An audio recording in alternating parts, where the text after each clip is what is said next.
20의 가난은 참을 수 있는데 40의 가난, 50의 가난, 60의 가난은 못 참는다고 그래요. 70의 가난은 죽음보다 더하다고 그러고 80의 가난은 지옥이라고 따라없다고. 왜 부동산 투자를 갖다가 직장인들한테 권유를 하는지 그 이유를 알아야 돼요. 그렇게 하게 되면 여러분들도 최소한 나 정도의 부까지는 올 수 있다고 생각합니다.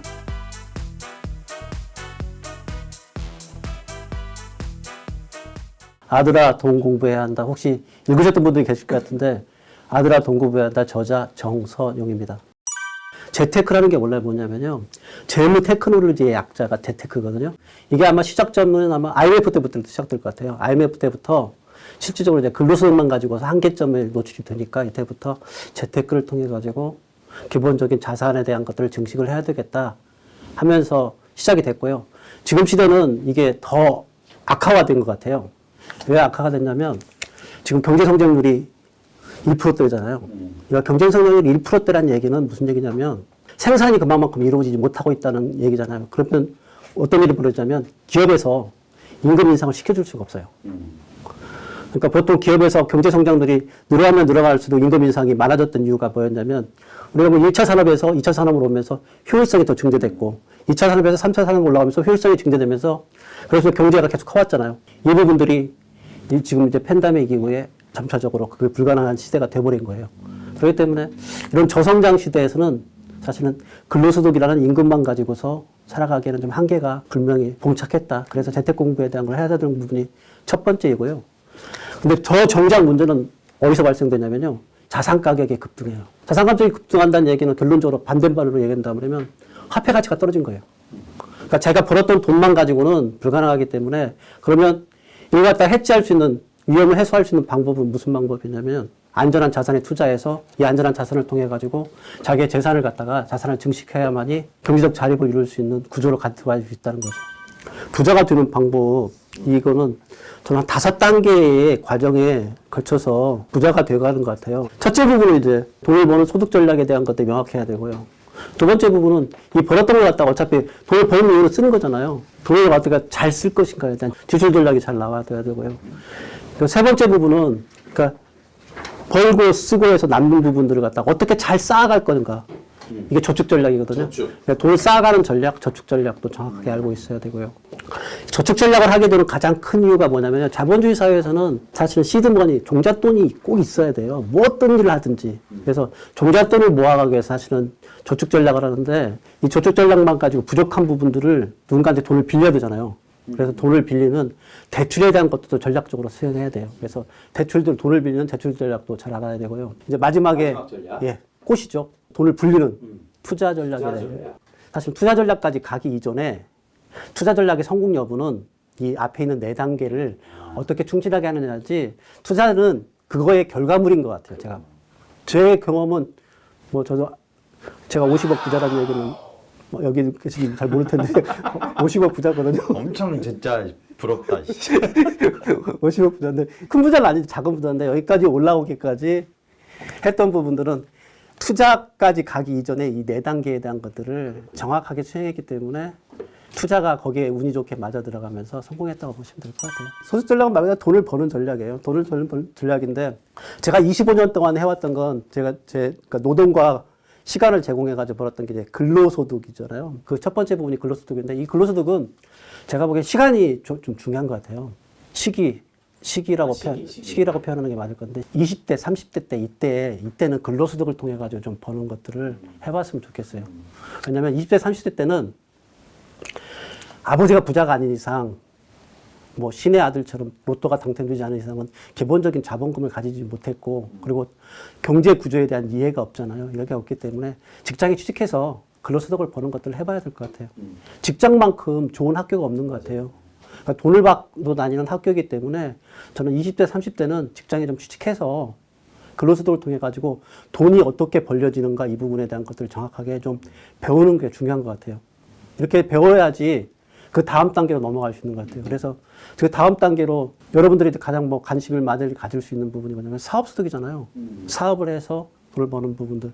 이거는 저는 40대, 50대 정도가 적절하지 않을까 생각을 해요. 왜냐하면 20대, 30대에 직장에서 돈을 버는 법들, 경제가 어떻게 흘러가고 있는가에 대한 것들을 좀 배우고 난 다음에 40대, 50대에 사업소득을 갖다가 전환했으면 좋겠어요. 그래서 사업소득을 하게 되면은 그때 이제 사업소득의 위험성도 떨어지만 사실은 많은 돈들을 갖다가 얻어나갈 수 있는 그런 전략이기 때문에 이렇게 해서 돈을 벌어서 결국은 60대, 70대 이때는 자본소득, 그러니까 사업소득으로 돈을 버는 자본을 가지고 돈을 버는 자본소득으로 이렇게 인생의 생애 단계별로 해서 소득 전략을 갖다가 명확하게 짜고서 가는 것도 전 좋다고 생각해요. 돈을 벌어야지 나중에 쓸 수 있는 거니까 돈을 버는 전략에서는 근로소득을 통해서 2030 때 근로소득을 통해서 벌고 그다음에 4050 때는 사업소득을 벌고 그다음에 그 이후에는 자본소득을 통해서 돈이 돈을 벌어주게 하고 나머지 자기 몸은 조금은 인생의 의미들을 갖다 되새길 수 있게 그렇게 살아가는 방식으로 그 소득 전략을 갖다가 짜는 게 저는 중요하다고 생각합니다. 근데 보통은 이제 일하던 직장에서 이제 나와서 네. 사업한다는 게 쉽진 않지 않습니까? 그게 이제 처음에 근로소득을 벌 때에 기본적인 마인드 자체를 다시 가져야 되는 부분이 있어요. 아까 제가 소득 얘기를 했잖아요. 직장은 돈을 받고 다니는 학교라는 생각으로 가져야지 직장이 주어지는 달콤함. 저도 직장이 주는 달콤함 때문에 25년을 살아봤는데 월급 얼마나 달콤해요. 매달 돈 나오는 거. 다음 달에도 나올 거야. 그 다음 달에도 나올 것 같은 월급들. 그 다음에 명함 있으면 사회적 지위 대변해 주니까 사회적 지위가 있고 그것도 회사에서 만나고 있는 인맥들이 있기 때문에. 근데 그런 모든 인맥들이나 사회적 지위라는 명함이나 월급은 아까 퇴직하는 순간에 다 물겁처럼 사라지는 것들이잖아요. 근데 그런 것들에 만족하고서 달콤함에 빠져서 살아가다 보면은 안 되고 그때 순간에 사업 소득을 할 수 있는 사업 아이템을 찾아야 되고요. 그다음에 다른 부분으로 전환할 수 있는 전환점들을 그때 배워야 되죠. 그러니까 생각 마인드부터 사실 회사 다닐 때 좀 달라야 된다는 생각을 합니다. 여러분들이 보면은 그 자기가 쓰고 있는 것들 내역들을 갖다가 좀 세분화 시켜보면은 아마 3가지 정도로 자기가 쓰고 있는 돈들이 갖다 구별이 될 거예요. 네네. 저는 이제 3가지를 어떻게 구별했냐면 투자 지출이 있을 수도 있고 필요 지출이 있고 그다음에 욕망 지출이 있어요. 투자 지출은 교육비가 아마 가장 대표적인 것 같아요. 아, 그런 걸 투자 지출. 네, 투자 지출을 하는데 잘 적정하게 사용할 수 있는 방법들을 광고해야 되죠. 그래서 그 교육비라든가 그밖에 뭐 다른 예로 좀 들어드린다면 저희 장인어른 같은 경우는 소를 키우는데 소를 키울 때 송아지를 사는 걸 투자라고 생각을 하고 그 돈에 대해서 250만 원 정도 가지고 이거 키워놓으면 나중에 1,000만 원까지 올라가니까 이런 투자 지출하는 부분들이 있는데 이런 부분들은 그 나중에 미래 가치에 대한 것들을 정확하게 판단하면서 이 투자 지출에 대한 것들을 설계하는 게 중요한 포인트고요. 두 번째는 이제 필요 지출인데 필요 지출이란 뭐냐면 말 그대로 생필품이에요. 의식주에 관련된 비용. 근데 의식주에 관련된 비용을 갖다가 세세적으로 정리하는 전략적으로 짜는 것들도 필요한데 저는 여기서 가장 강조시키는 게 뭐냐면요. 필요 지출 중에 제일 큰 지출이 뭐냐면요. 세금이에요. 그걸 모르더라고요. 세금이 가장 우리가 지출 항목 중에 제일 커요. 특히 근로소득 같은 분들이, 근로소득을 버는 분들은 그 과세 표준을 하게 되면 그 과세 표준에 의해서 대부분 다 최소가 18%, 그 다음에 많은 분들은 뭐 30%, 40%까지 올라가잖아요. 이것뿐만 아니라 또 어디서 세금이 나가냐면요. 물건을 사잖아요. 그 물건 사면 부가가치세 포함되잖아요. 그럼 그 10%도 세금인 거예요. 그러니까 지출비를 갖다가 내가 내주르고 있는 거예요. 사실은 부가가치세가. 근데 그걸 줄이긴. 줄이라는 의미가 아니라 자기가 가지고 있는 돈들이 어떻게 밖으로 빠져나가고 있는가를 갖다 정확하게 알아야지 그게 경제구조를 이해하는 거라는 얘기죠. 세금으로 빠져나간 돈이 우리는 연말정산을 흔히 그 13월에 월급처럼 해서 좋아하는데 그게 아니라 자기가 미리 국가에 내놓고 돌려받는 거예요. 근데 그걸 갖다가 감사하고 하는데 그게 아니고 자기 돈을 갖다가 빠져나간 거예요. 그러니까 그런 의미로 생각한다면 자기 주머니에 있는 돈이 국가라는 시스템 내에서 어떻게 빠져나오고 있는가에 대한 이해를 해야만이 지출 전략에 대한 것들을 수립할 수 있는 거라는 것 때문에 이 말씀을 드린 겁니다. 세 번째 가장 중요한 부분이에요. 여러분들 가장 많이 실패하는 게 아마 욕망 지출인 것 같아요. 욕망. 예. 멋진 차 한 거나 갖고 싶다는 명품 백 하나 갖고 싶어. 명품 백에 대한 유혹, 차에 대한 유혹 이런 것들 자기를 가시하고 싶고 이 소비를 통해서 자기가 무엇인가의 모습을 갖다 보여주고 싶은 이런 열망들 있잖아요. 욕망들 있잖아요. 그런 욕망들을 채우는 지출들인 것 같아요. 이런 욕망들에 대해서 기업체들이 얼마나 잘 알고 계신지 아세요? 저는 유통업체에 있었잖아요. 유통업체에서 25년을 근무한 사람이기 때문에 유통업체에서 이 마케팅 전략이라는 걸 세워서 여러분들의 주머니에서 돈을 꺼내기 위해서 얼마나 철저한지 아세요? 여러분들이 신상품이라고 해서 좋아서 사잖아요. 이 신상품 전략이 마케팅의 최고 전략이에요. 그러니까 새로운 상품을 만들어서 기존에 있는 제품들을 갖다가 재고로 버려지게 집에서 그렇게 만들어지게 계속 신상품을 갖다가 시즌별로 해서 만드는 거예요. 마케팅 전략의 일환으로 뭐 SS니 FW에서 패션에서 옷들을 갖다가 계속 내는 이유가 뭐냐면요. 그 신상품에 의해서 계속 여러분들의 주머니에서 돈이 나가게 만들기 위한 고도의 전략들인 거예요. 통계에서 보니까 우리가 사는 옷을 갖다가 평균적으로 5회를 입고 버린다고 그러더라고요. 근데 보통 하나의 옷이 만들어지면 이 옷이 저도 이거 같은 건 지금 3년째 입고 있는데 이 3년 정도 입을 정도로 한다고 그러면 거의 뭐 많게는 1000번, 2000번, 3000번 이렇게 입어야 되는 것 같다. 평균이 5회라고 보시게 된다면 얼마나 기업의 마케팅에 의해서 여러분들이 주머니에 있는 돈들이 그냥 쉽게 빠져나갔는가 그걸 이해하실 겁니다. 이렇게 지출 전략을 이 세 가지를 통해 가지고 정리를 하시는 게 필요하고요. 근데 이 지출 전략을 하면서 이 돈에 대한 종류를 좀 더 이해를 하시는 게 좀 필요해요. 돈에 대한 종류는 이제 나이대별로 좀 필요한 부분인데, 예를 들면 10대 때 이럴 때는 이제 용돈 있잖아요. 용돈을 가지고서 어떻게 관리할 건가 이 부분에 대한 것들을 알아야 돼요. 그래서 용돈을 가지고서 예산을 만들고 그 예산 내에서 용돈을 갖다 사용하고 사용한 걸 갖다가 제대로 사용했는 걸 갖다가 복귀할 수 있게 이렇게 해서 용돈 관리를 하는 것들을 저는 10대부터 해줘야지 지출 관리를 할 수 있다고 생각합니다. 그래서 용돈 관리에 대한 것들을 반드시 해야 되고요. 20대는 지출 관리를 하면서 가장 먼저 생각해야 될 게 뭐냐면요. 종잣돈을 만들겠다는 이 종잣돈에 대한 의식이 있어야 돼요. 20대, 30대 이때는 종잣돈을 만들겠다는 의식을 가져야 되고요. 이렇게 해서 20대, 30대에서 종잣돈을 만들고 나면 40대, 50대는 아마 목돈을 만들어줄 수 있을 거예요. 이 목돈을 가지고서 사업을 한다든가 다른 투자를 할 수 있는 부분들이 여건들이 만들어지고, 그러고 난 다음에 60대, 70대 되면 쌈짓돈이라는 돈이 있으면 이 쌈짓돈은 그냥 가볍게 노후 생활하면서 손자들한테 용돈도 줄 수 있고 자기 경제생활을 할 수 있는 이런 쌈짓돈들을 만들어지는 것 같아요. 그래서 지출 전략할 때는 각 시기별로 돈의 종류에 대한 것들도 이해하시고, 그다음에 지출의 종류에 대한 것을 이해하셔서 지출 전략을 철저하게 수립하셔야만이 주머니에 있는 돈들이 헛하게 밖으로 빠져나가지 않을 겁니다. 여기서 더 중요한 게, 그러니까 돈을 공부하는 사람들은 뭐냐면 예산을 세울 수 있는 능력이 있어야 돼요. 그러니까 자기 지출 내역을 예산을 세울 수 있는, 그러니까 기업은 매년 연말이면 내년도에 사업 계획 세울 때 사업 계획의 핵심이 뭔지 아세요? 돈 계획이에요. 어디다 투자할 건가, 어디다 쓸 건가, 비용을 어떻게 할 건가. 이것도 가정에서 해야 되죠. 그래야지 지출 계획이 정확하게 나오니까. 그 예산이 먼저이고 예산 내에 집행되는 것들이 어떻게 집행되는가를 안다 그러면, 보통은 한 가계부는 그냥 사실 쓰고 난 다음에 뭐 썼네 이렇게 적는 정도 이러다 보니까 가계부가 실효성이 없는 거지. 예산까지 세우고 난 다음에 쓰기 시작하면, 뭐 제 와이프 자랑인데 제 와이프가 그렇게 해요. 사실은. 사실 비밀은 그 50억을 모으는데 사모님의 역할이 엄청 컸다는 그게 있던데. 그렇죠. 그 와이프가 이렇게 예산 관리를, 예산을 딱 세워놓고 그렇게 해요. 가장 중요한 게 뭐냐면요. 저축을 하려고 하는 가장 큰 이유를 아셔야 돼요. 저축은 뭐 때문에 하는 거냐면요. 종잣돈 때문에 하는 거예요. 그러니까 자본주의에서는 일정 크기의 돈이 없으면 어떠한 일도 할 수가 없어요. 작은 돈들은 다 흩어지기 때문에, 그래서 종잣돈을 만들기 위한 도척이기 때문에 자기 종잣돈에 대한 목표 관리를 해야 돼요. 그러니까 제 경험을 해서 예를 든다 그러면, 제가 1997년도에 결혼했는데 1997년도부터 그 와이프하고 저하고, 제가 한 게 아니라 와이프가 그렇게 하겠다고 했습니다. 솔직히 말하면. 와이프가 저한테 그런 얘기를 하더라고요. 지금부터 10년 동안 2억을 모아서 2억을 종잣돈을 가지고서 대출을 받아서 집을 사겠다. 10년 후에 2007년도에 정확하게 2억을 모았고요. 이 2억에다가 1억 8천을 대출 받아서 3억 8천짜리 그때 아파트를 샀어요. 서울시에. 저쪽 강동구에. 근데 지금 그 아파트를 지금 아직도 가지고 있거든요. 지금의 자산 가치는 어마어마하게 올랐겠죠. 목표를 정확하게 세우는 게 중요하고요. 그 목표를 갖다가 연도별로, 월별로 잘게 쪼개세요. 매월 월급을 아껴가지고 적립식으로 계속 불려나가는 거예요. 그렇게 하면, 그러니까 저희 와이프가 전략했던 그 부분이 매월 200만 원씩만 하겠다. 그러면 매월 200만 원씩 하면 10년 후에 2억이 딱 돼요. 제가 97년도에는 신입사원이었고 월급이 얼마 안 돼서 그때 못했는데, 평균적으로 보니까 와이프가 한 2억 정도를 갖다가 모았더라고요. 그래서 매월 얼마를 모으겠다는 그 목표를 세우는 거. 두 번째 부분은 뭐냐면 적립을 하겠다는 거.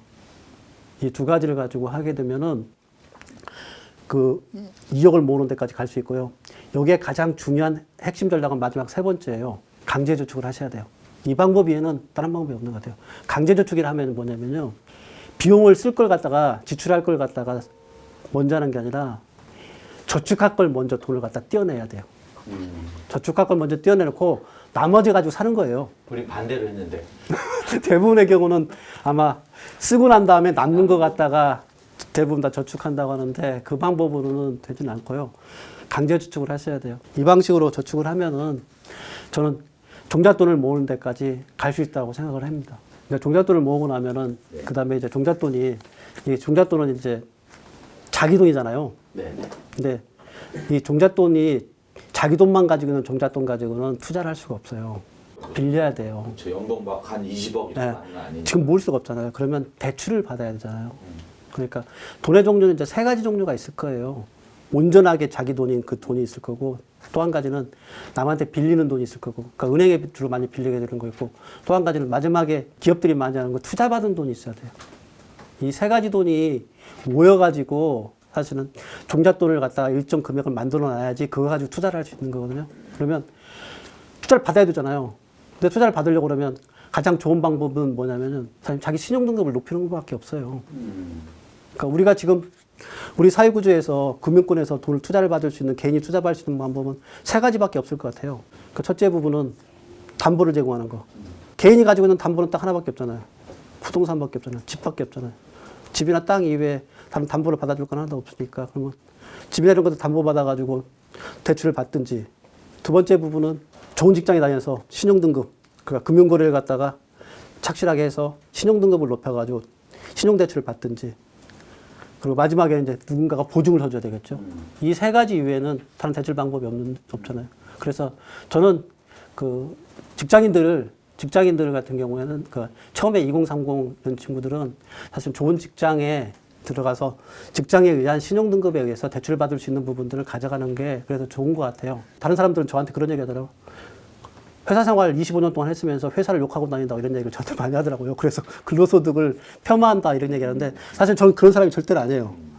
근로소득을 통해서 사실은 제가 여기까지 올라올 수 있는, 대출 받을 수 있는 신용등급을 갖다 얻었기 때문에 근로소득에 대한 것들을 정확하게 높일 수 있는 2030 시대에 회사를 갖다 선택해서 그에 대한 자기의 신용등급을 좀 높여주는 부분들이 필요하다고 생각을 합니다.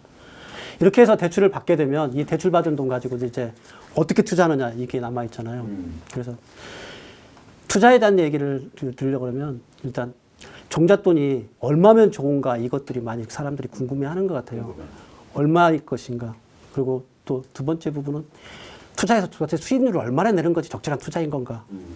이 부분에 대한 것들을 궁금하는데 첫 번째 부분에 대한 그 투자 금액에 대한 목표를 얼마를 가져가는 게 좋으냐. 저는 제 주인 중에 지금 주식을 굉장히 하는 고수가 있는데 이분이 현재는 한 3, 4억 정도를 갖다 투자를 하고 있는데 이분이 처음에 어떻게 했냐면요. 딱 500만 원만 가지고 투자를 하더라고요.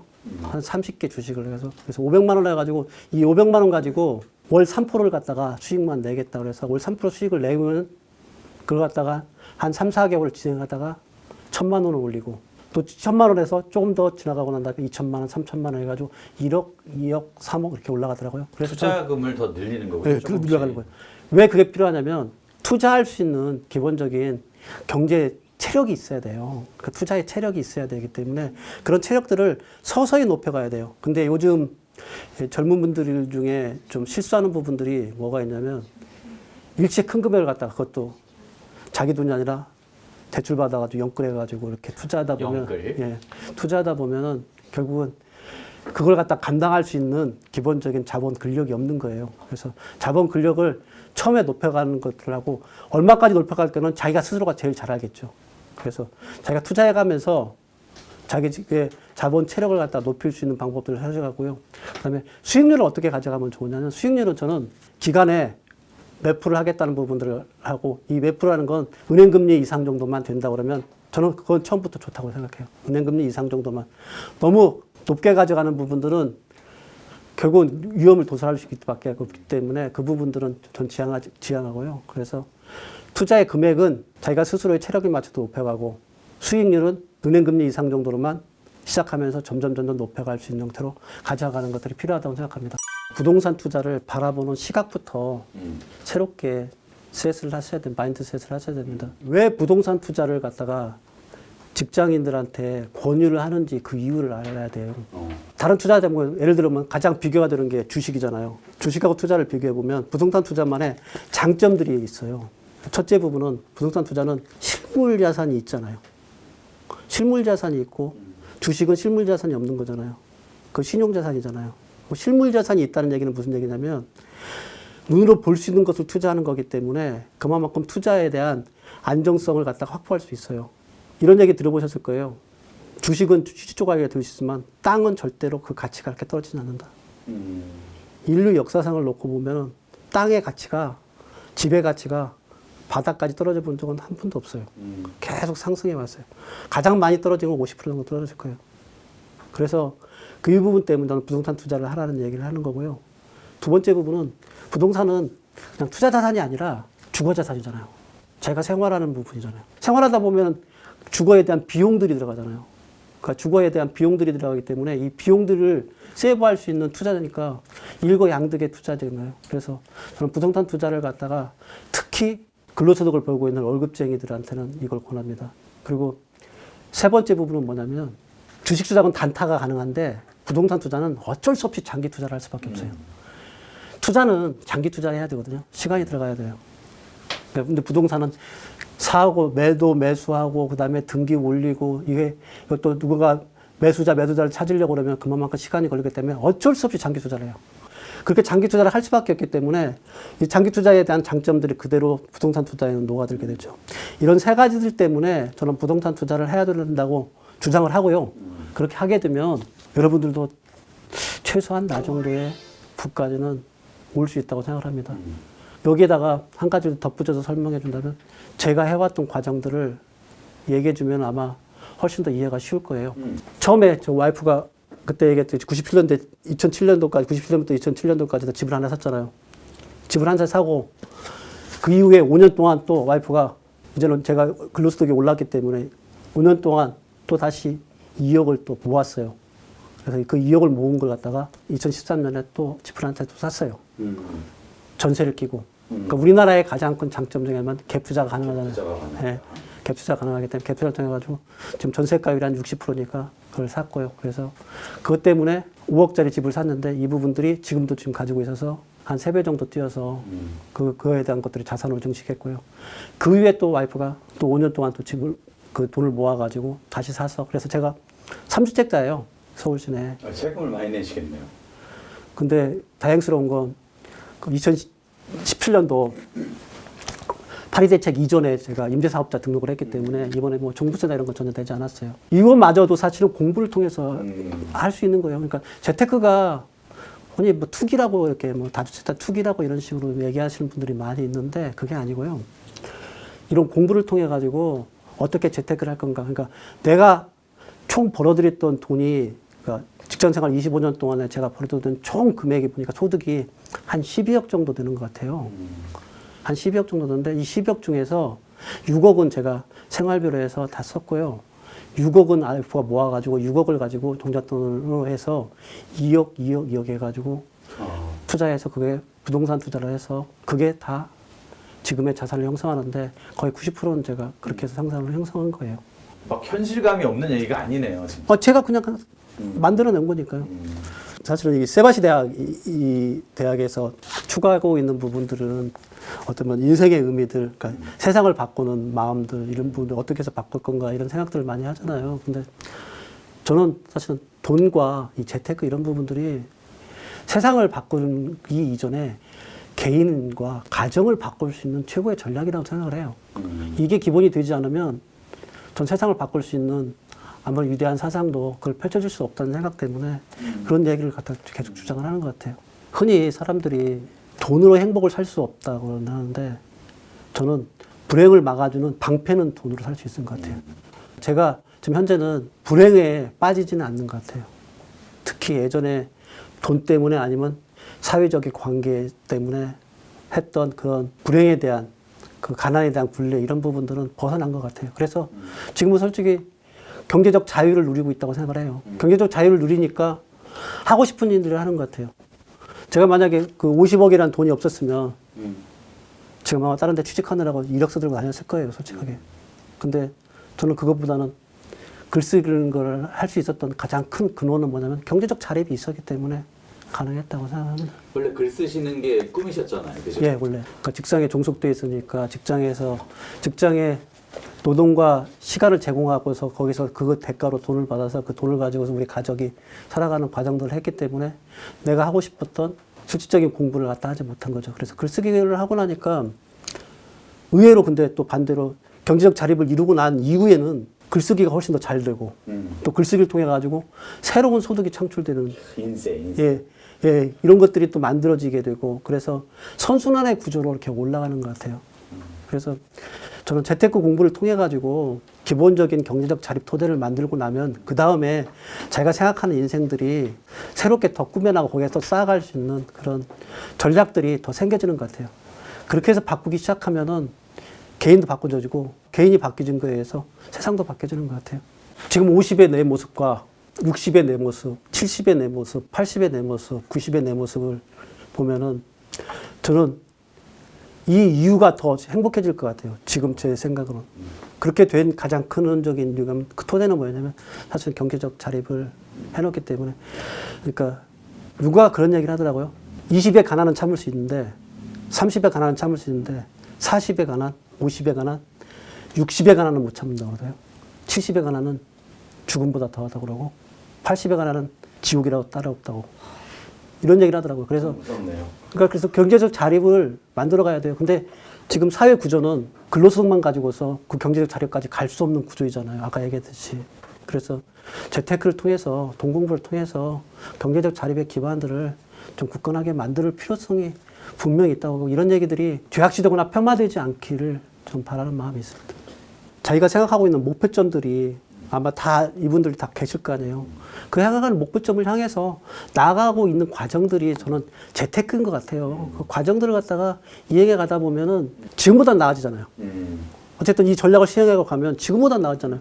자기가 목표하는 것들이 저 하늘 끝이라고 그러면 거기까지 못 갈지 못하더라도 20살에서는 할 수 있는 걸 갖다가 지금 50이기 때문에 못 할 수 있지만 자기가 목표하는 점까지 앞으로 나가잖아요.